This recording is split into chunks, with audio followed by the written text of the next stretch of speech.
Today I am going to talk about a particular type of oscillator that you can make with an operational amplifier.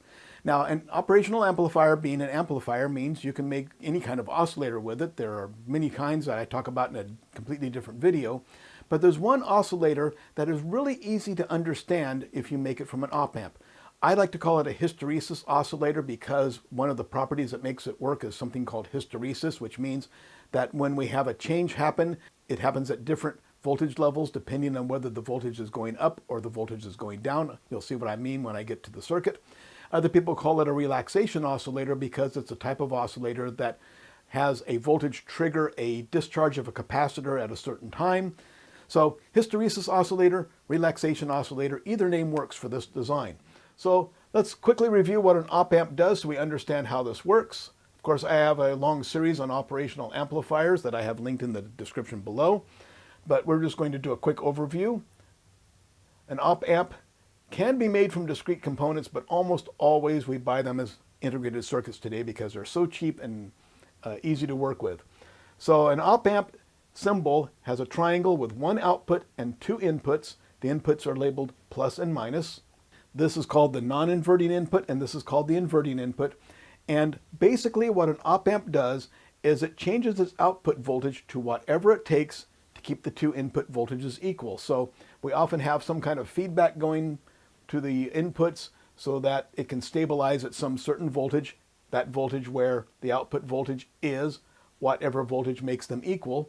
But if we cannot make these equal for one reason or another, let's say that the inverting input has a higher voltage than the non-inverting input. So this voltage is higher than that voltage. It's going to drive the output voltage down. Now, the op-amp is powered by two power supplies. Let me talk about these real quickly. Let's make that 10 volts, make that minus 10 volts. So what I'm saying here is that I have a couple of batteries.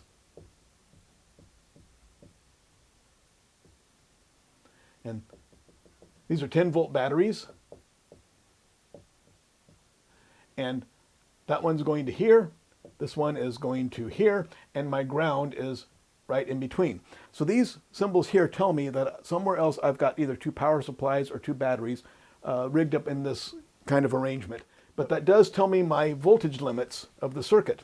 So if this voltage is higher or more positive than that voltage, it's going to drive the output voltage down, and it can go down almost to this voltage. Most op-amps cannot reach that low voltage. Some can, they're called rail-to-rail op-amps, but we're going to assume that it can go all the way down to minus 10 volts. So if this voltage is higher than that voltage and they cannot be made equal, this voltage will go down to minus 10 volts.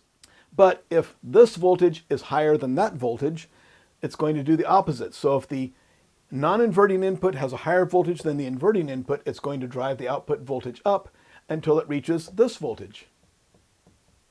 So if they cannot be made equal, it will go up there and stay there. So if there's some feedback that can make these equal at some other voltage, this will stabilize at whatever voltage makes those equal. But if there's no feedback that can make them equal, then that's what's going to happen. If this one's higher, the voltage goes down to that voltage. If this one's higher, the voltage goes up to that voltage. That's fundamental in knowing how this particular oscillator works.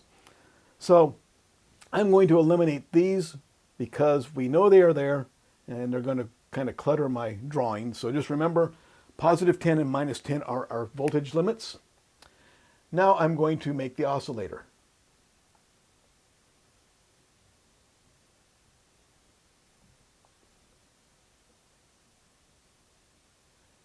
And here is the circuit.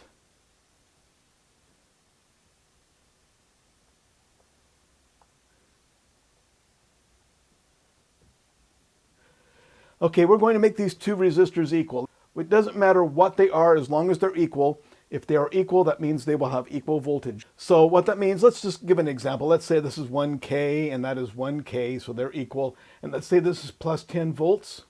If this is plus 10 volts and these two voltages are equal and that's 0 volts, I must have 5 volts across each one. This is Kirchhoff's voltage law. So 5 volts here, 5 volts there. So I start with 10, I lose 5. That means at this point right there, I will have plus 5 volts. If this goes to minus 10 volts, that simply becomes minus 5 volts.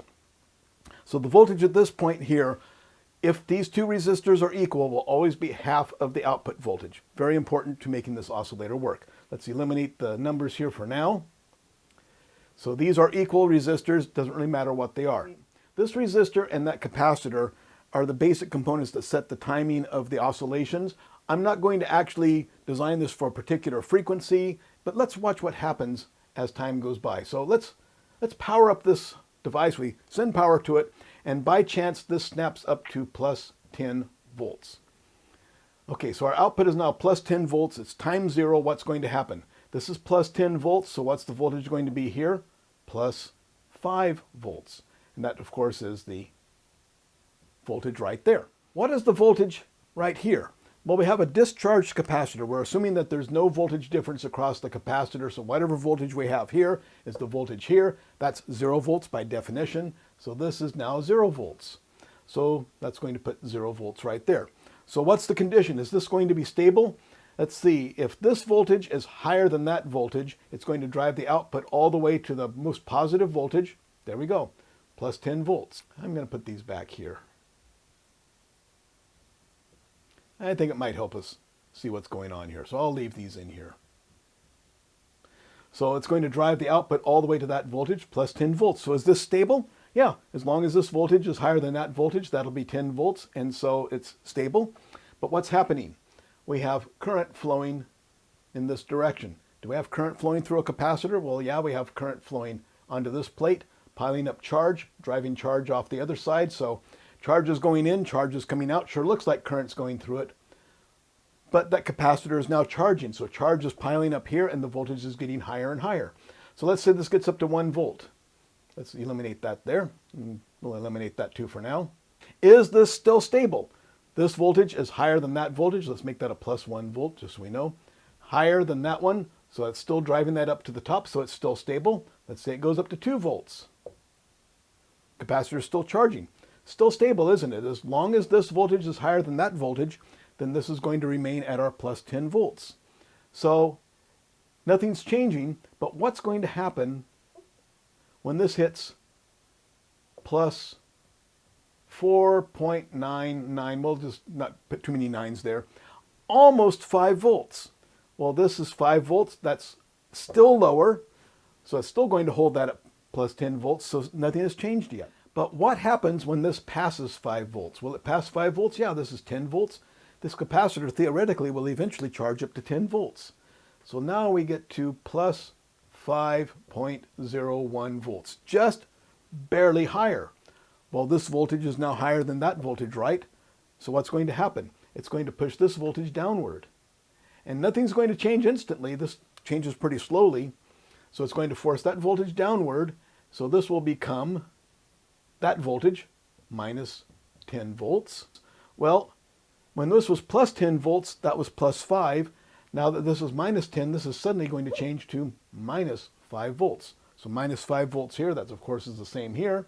So when this suddenly changed from plus 10 to minus 10, that changed this voltage. Is this stable? Well, this voltage is higher than that voltage. It's driving that down. It's still stable. So as soon as this goes above that voltage, it flops the voltage here and it remains stable at that voltage. But now we have this capacitor with just over 5 volts on it. It's going to start discharging in this direction because this is the negative voltage, so current is going to start flowing this way, discharging the capacitor. So this voltage is going to drop down. How about to plus 4 volts? Is it still stable like this? Is that going to change the state out here? No, it's not. That's where the hysteresis comes in. Notice that it changed when this voltage reached 5 volts. But when it dropped below 5 volts, it didn't change back because this voltage changed. So now this is minus 5 volts. This is plus 4 volts. It still keeps dropping. Drop down to plus 1 volt. It's still discharging. How about when it gets to 0 volts? 0 volts is still higher than minus 5 volts. As long as this is higher than that, it's going to hold this down at minus 10. So it's still stable as this keeps discharging. From 5 volts down to 0 volts, down to minus 1, minus 2, minus 3, minus 4. It still remains stable.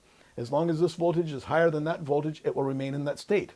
So what's going to happen when this gets to minus 4.99?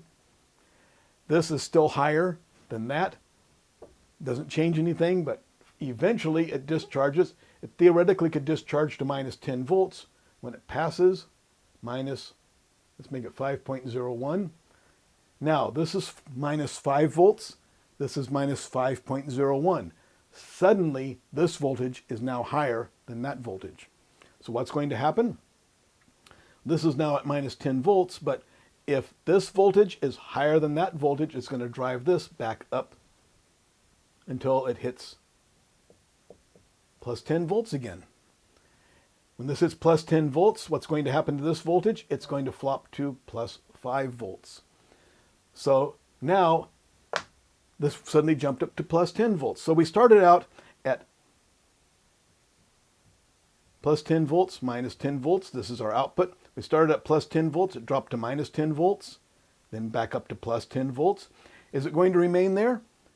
This is higher than that, so it's going to keep that up. What's going to happen as this starts to charge again? Now this is plus 10 volts. This is now minus 5. So it's going to start flowing current in that direction, start piling up charge here, and this voltage will start going up and up. So it's minus 5 is going to go to minus 4. Is it still stable there? This voltage is higher than that voltage, so it's going to keep it up there. So as this charges up, minus 4, minus 3, minus 2, minus 1, finally gets up to 0 volts. This capacitor keeps charging. This gets up to 0 volts. Is it still stable? This voltage is higher than that voltage. That drives the output up. It's still stable. Capacitor keeps charging. 1 volt, 2 volts, 3 volts, 4 volts, 4.99 volts. This voltage is still higher than that voltage. Holds that up. Stays up there. But what happens when this gets to plus 5.01 volts? Suddenly, this is now higher than that. It's going to drive the output back to minus 10 volts. It's going to change this to minus 5 volts. And it's going to step down there, and it's going to start the cycle all over again. So I kind of looked very closely at it, but here's what happens. As this capacitor charges, when it passes this voltage, it suddenly makes the output voltage flop to that voltage. Then that changes this voltage. We'll put that at minus 5 now. And that will not change again until this voltage drops below that voltage. And then everything changes. This goes back up.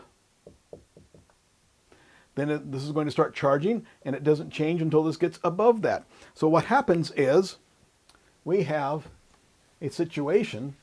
So I'm going to draw a little graph here. Here's the voltage at the junction of the two resistors, plus 5 volts.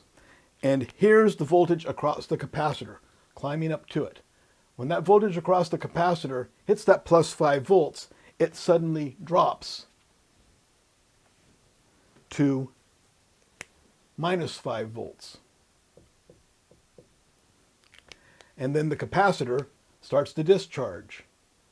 When that capacitor hits the minus 5 volts right here,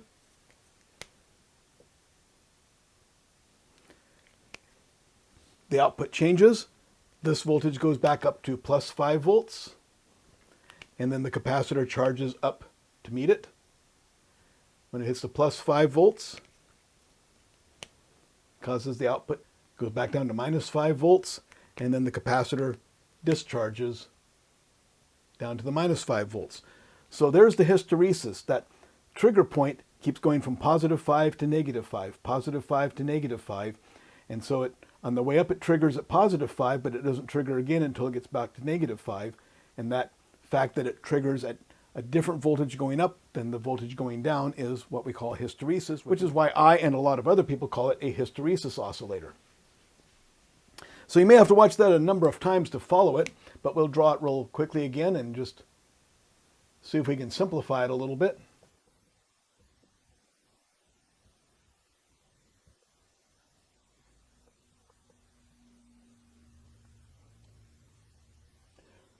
So this voltage, because the output keeps going from plus 10 to minus 10 volts, this voltage here keeps going from plus 5 to minus 5. So that's our trigger points. As this capacitor charges on the way up, when it passes the plus 5 volts, it flops the output. Then it discharges. that changes this to minus 5 volts, and then when this passes the minus 5 volts, it flops the output back up, and then this becomes plus 5 volts, and so we have the capacitor voltage going up and down and up and down, plus 5 and minus 5, and the voltage here keeps changing, plus 5, minus 5, plus 5, minus 5. So each time this voltage catches up to that voltage, it flips and goes down, so now it has to go down and catch up to it below, catches up to it, it flips up again, has to climb up to catch up to it, flips it again. With the result of, on the output, we have plus 10, minus 10, plus 10, minus 10, over and over again. The frequency is mainly determined by this capacitor and that resistor, but this voltage point here will also change the frequency. If we change the ratio of these two resistors, it also changes the frequency. I have never seen a calculator to figure out the exact frequency of this. I'm sure they exist, and I'll bet that they will assume that these are equal, just to simplify, but if not, remember that the ratio of these two resistors also changes the frequency. If this voltage is lower, it's going to make it oscillate faster. If this voltage is higher, it makes it oscillate slower. Another interesting thing you can do with this, though, is we can take that ground point there and put it somewhere else. So what that does, if this is 0 volts here, or ground, then the output is going to be symmetrical. It's going to take the same amount of time to charge up as discharge, so our output will look something like that. However, if we raise this voltage up, that means that it's going to trigger asymmetrically. That means it's going to start at a higher voltage, so this has to get up to 5 volts to trigger. Well, what if it's starting at 4 volts? It takes less time. And then when it triggers and drops the voltage, well, now we're starting at a higher voltage. We have to go, a greater distance to get down to the lower voltage.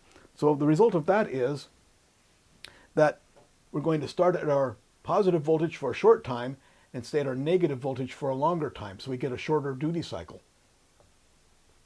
So if we raise this voltage, that means that when this capacitor is going positive, it takes less time to reach the trigger point. When it's going negative, it takes more time to reach the trigger point. And so we get an asymmetrical pulse train here. And if we lower this voltage here, as we lower it, it takes more time to reach the positive trigger point and less time to reach the negative trigger point. So this turns into long pulses instead of short pulses. Long pulse, short off, long pulse, short off.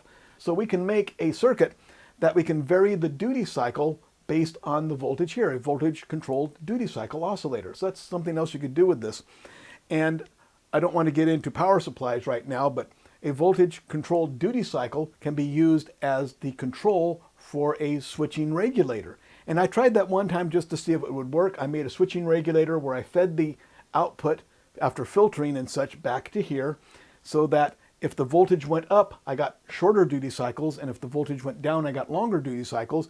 And sure enough, it stabilized at a certain voltage. I could load it down and it would change the duty cycle to keep that voltage the same. So is that an appropriate circuit to make a switching regulator? Probably not. There's better ways to do it. But just as an exercise and seeing if it would work, I actually did that.